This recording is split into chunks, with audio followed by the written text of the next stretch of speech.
ito naman yung banyong gawa ni Nero Rosario. Ayan, ang ganda niya. Napaganda niya yung banyo ko.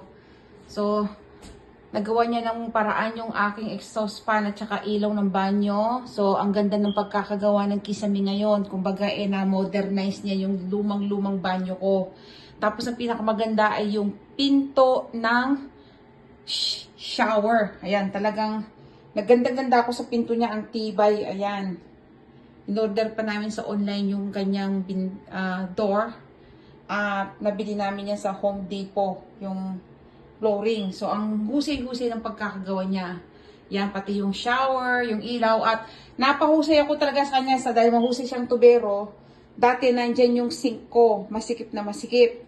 Ngayon, nagawa niya ng paraan na ilipat niya dito. So, dahil mahusay siyang plumber or tubero, nagawa niya ng paraan sa ilalim na ilipat-lipat. Alam mo niya, magic-magicin niya yung mga tubo ng napakabilis at napakahusay, napakatibay. So, nalipat yung sink ko dito. Mas mainam yung pagkakagawa ng sink ngayon. So, nakapili ako ng design na aangkop sa space ng banyo ko na hindi limitado yung design.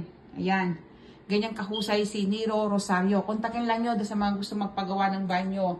So, nasa sa inyo kung anong yung presyo, kayo magkakasundo, mag-usap kayo. Hindi siya mahal magsingil. At sasabihin ko sa kanya, sulit na sulit ang ibabayad nyo sa kanya. Talagang napakahusay niya.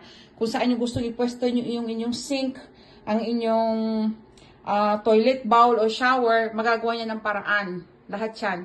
At saka yung inyong mga ilaw, saksakan, dahil siya mahusay na electrician din at plumber. Yan. Nero Rosario lang po.